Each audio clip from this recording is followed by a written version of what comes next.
네, 안녕하십니까? 네, 코스닥이 코스피보다 조금 더 깊게 밀리고 있습니다. 1% 넘게 내리고 있는데요. 코스닥 박스권 상단까지 올라오면서 가까워지면서 이제 중소형주 전략은 어떻게 세워보는 게 좋을까요? 아직까지는 대형주에 대한 미련을 기관 쪽에서 좀 많이 가지고 있는 것 같습니다. 시장이 중소형주가 조금 시들해지자 이제 다시 결국은 유동성 자체가 대형주로 옮아가는 것이 아니냐라고 기대를 갖고 있는데요. 하지만 대형주에 대한 미련은 버려야 될 것으로 보고 있습니다. 최근에 이제 유동성이라는 그 낚시성 글들이 고개를 들고 있는데요. 국내 DW 증권사 같은 경우에는 유동성 장세 신호가 중소형주 강세를 통해서 사전에 나왔다라고 보고 있고, 대형주가 다시 한번 수익률 격차를 좁히면서 결국은 다시 한번 유동성 장세를 이끌 것이다라는 얘기들이 나오고 있는데요.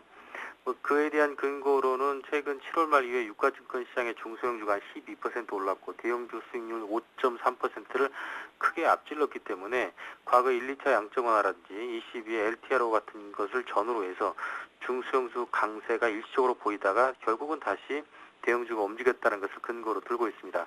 하지만은 지금은 지수 상단이 강력하게 막혀있는 시점에서 대형주가 지수를 끌고 갈 것이다라고 보는 유동성 장세는 지금은 어렵다고 보고 있고요. 유동성의 스마트 머니들이 옮겨가는 곳들은 결국은 짧은 트레이딩을 통해서 어떤 리스크 오프와 리스크 온을 계속 유연하게 왔다 갔다 할 수 있는 그런 트레이딩을 원하고 있다라고 판단해야 되기 때문에 지금은 대형주의 EPS가 감소하고 있고 GDP 성장률이 하향 조정되고 있는 와중에 중소형주에 대한 끝물 분석은 좀 대형주를 많이 보유하고 있는 기관의 한계에서 나온 판단이 아닌가 이렇게 판단을 해보고 있습니다. 네, 국내 증시는 또 추석을 앞두고 추석 휴가로 관망 장세가 이어지고 있는데요. 지금 팔고 가야 하는 것인지 보유를 해봐야 하는 것인지 추석을 앞두고 관심을 가져볼 만한 종목이 있다면 또 어떤 것들이 있는지도 궁금합니다. 네, 이전에 추석 시즌에 대한 어떤 그 네. 기대감은 오히려 대부분 역사적으로 경험적으로 증명됐지만 긴 연휴가 있다 그러면 좀 자금을 좀 비워놓고 넘어가려고 하는 그런 어떤 그 시즈널한 그 현상 때문에 나타난 현상으로 보고 있고요.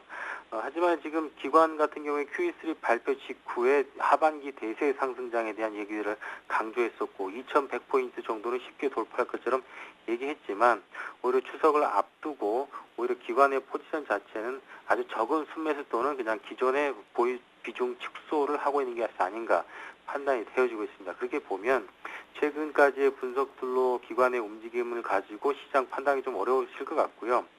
추석을 앞두고 보유 관점에는 부담이 없다고 판단하고 있는 것들이 최근까지 유지되고 있는 고객 예탁금의 규모로 보면 알 수 있습니다.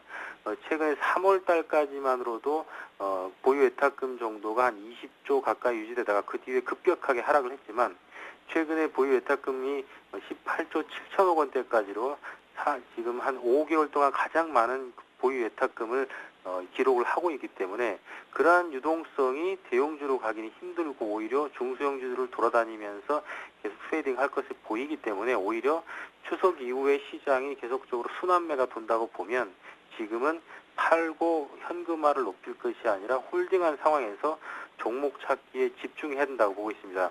물론 금일은 중소형주들이 상당히 좀 약하고 업종별 테마별 시세가 크게 나는 종목들이 거의 없긴 하지만 오히려 이러한 시기에서 보면 가격 메리트가 상당히 두드러지고 있다고 보면 지금은 국내에서 실질 하반기 성장률이 상당히 높을 만한 그런 업종과 종목들로 집중해서 찾아보면 대안이 나오지 않을까 이렇게 찾아보고 있습니다.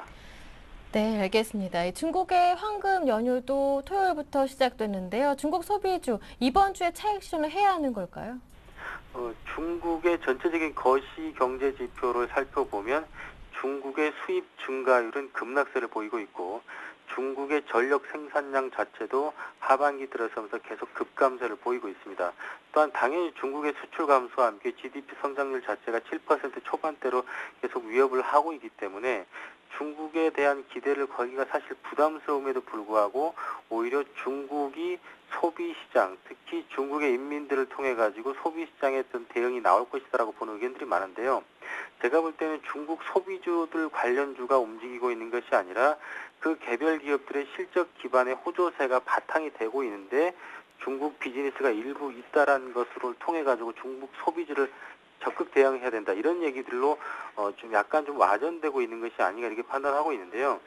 지금 오히려 아까도 얘기 드렸지만 중국의 어떤 경기 후퇴 가능성이 굉장히 높고 양적 완화 불가능 영역대에서 은행 리스크가 증가하고 있는 중국의 실정을 고려해 보면 그냥 무작정 중국 소비주를 접근하다 이런 것보다는 결국 중국 비즈니스를 하든 또 다른 곳의 비즈니스를 하든 간에 실적 성장률이 하반기에 계속 두드러지는 종목에서 답이 나올 것이라고 보시면 되기 때문에요. 중국에 올인해가지고 영업하는 업종보다는 오히려 여러 가지 다방면에서 수출 관련 모멘텀, 환율의 약세에도 불구하고 실적은 오히려 늘어나는 종목들, 이런 종목들이 결국 뭐 코스맥스라든지 뭐 한국콜만 이런 그 종목들이 되기 때문에 오로지 중국 소비주라고 보시지 마시고 기업 기반으로 실적 평가로 대응하시는 것이 바람직하다고 봅니다. 네, 이제 기업들이 3분기 프리어닝 시즌에 도입하게 되는데요. 3분기 실적 작년보다는 좋다고 하던데 어떻게 보십니까? 작년 동기 대비해가지고는 좀 좋을 곳이 예상이 되고 있습니다. 네. 당연히 그럴 수밖에 없는 것이 작년 8월 달 이후에 시장이 전 세계 글로벌 증시 폭락과 함께 8, 9월 달에 벌어졌던 참 충격적인 지수 하락을 감안해 보면 그때 당시에 기업들도 상당히 위축된 투자 비즈니스 전략을 세워놓고 있었고 하반기 전략 자체가 매출 급감을 예상하고 있었던 와중에 굉장히 좀 약화됐던 매출 기반이었기 때문에 이것들이 결국 기저 효과로 인해 가지고 올해 하반기에 전년 동기 대비해 가지고 상당히 실적이 좋을 것이다라고 기대는 할 수 있습니다. 하지만은 글로벌 수요가 계속 급감한 상황에서 업종별로 보면 수익성 기대감이 존재하기는 좀 어렵지 않나 이렇게 개별적으로 판단하고 있고요. 업종 내에서도 모든 업종이 뭐 다 같이 잘 되는 것이 아니라 그 업종 내에서 경쟁력 있는 기업은 결국 시장에서 잘 살아남고 이익 기반이 꾸준해질 것으로 보고 같은 업종이라 그래도 경쟁력이 떨어지는 업종은 좀 이익 기대감과 어닝 시즌 기대감은 적어야 되기 때문에 프리 어닝 시즌을 맞아가지고 어느 업종, 어느 테마 이런 쪽으로 접근하시는 전략보다는 하여튼 지금은 중소형 개별적으로 기업도 철저하게 분석해가면서 경쟁력 있는 기업에 대한 어떤 서칭 작업이 좀 기본이 돼야 될 것으로 판단합니다. 네, 끝으로 오늘장 투자 전략까지 들어보겠습니다. 결론부터 얘기 드리면 기관에서는 지금 시장 대응을 굉장히 보수적으로 하고 있고 비중 축소인 측면에서 오히려 뭐 지수는 높이고 있지만 최근에 지수를 또 낮춰서 얘기하면서 대형주에 대한 모멘텀을 강조하고 있습니다만 실제 시장의 대형주로 수익률 내기 굉장히 어려운 상황입니다. 요 한 하루 이틀 사이에 중소형주가 약간 좀 주춤거리고 있지만 대형주가 시장을 리딩해서 박스권을 상단으로 돌파해 줄 가능성이 굉장히 적다고 보기 때문에 지금은 외국인들은 기존의 포지션을 유지해가면서 수익률을 어떻게 유지해가다가 어떤 물량을 던지게 할 수 있는가를 기회를 엿보고 있으면서 셀프 매수를 하고 있는 시점이고 기관은 이도저도 아닌 상황에서 실제로 순매수의 가담을 본격적으로 하지 못하는 와중에 눈치만 보고 있는 상황에서 개인들만이 고객 예탁금을 기반으로 활발한 순매수를 하고 있기 때문에 역시 유지되고 있는 고객 예탁금은 추석 연휴 이후에 다시금 매수세로 진입이 될 것으로 보고 있습니다. 따라서 전일자의 상한가가 24개 종목이나 됐습니다. 금일은 상한가 종목이 3개 정도에 불과할 정도로 약세를 보이고 있지만 일시적인 단기적으로 현금 수요 증가가 조금 바탕이 되면서 워낙 주변에서 중소형주들 약세를 또 커멘트하기 때문에 그런 것 같은데요. 오히려 중소형주 추세는 고객 예탁금 기반으로 연말까지 유효하다 이런 관점에서 게임이나 엔터주 그리고 IT 개별주 원격 검침 관련 또는 제약 바이오 쪽에서 업종 내 경쟁력이 확실하게 있으면서 실적 기반이 두드러지는 종목들로 대응하시길 바라겠고요. 최근에 크루셜텍이 주가가 빠졌다가 올라오고 있습니다. 이런 종목도 상당히 유망해 보이고요.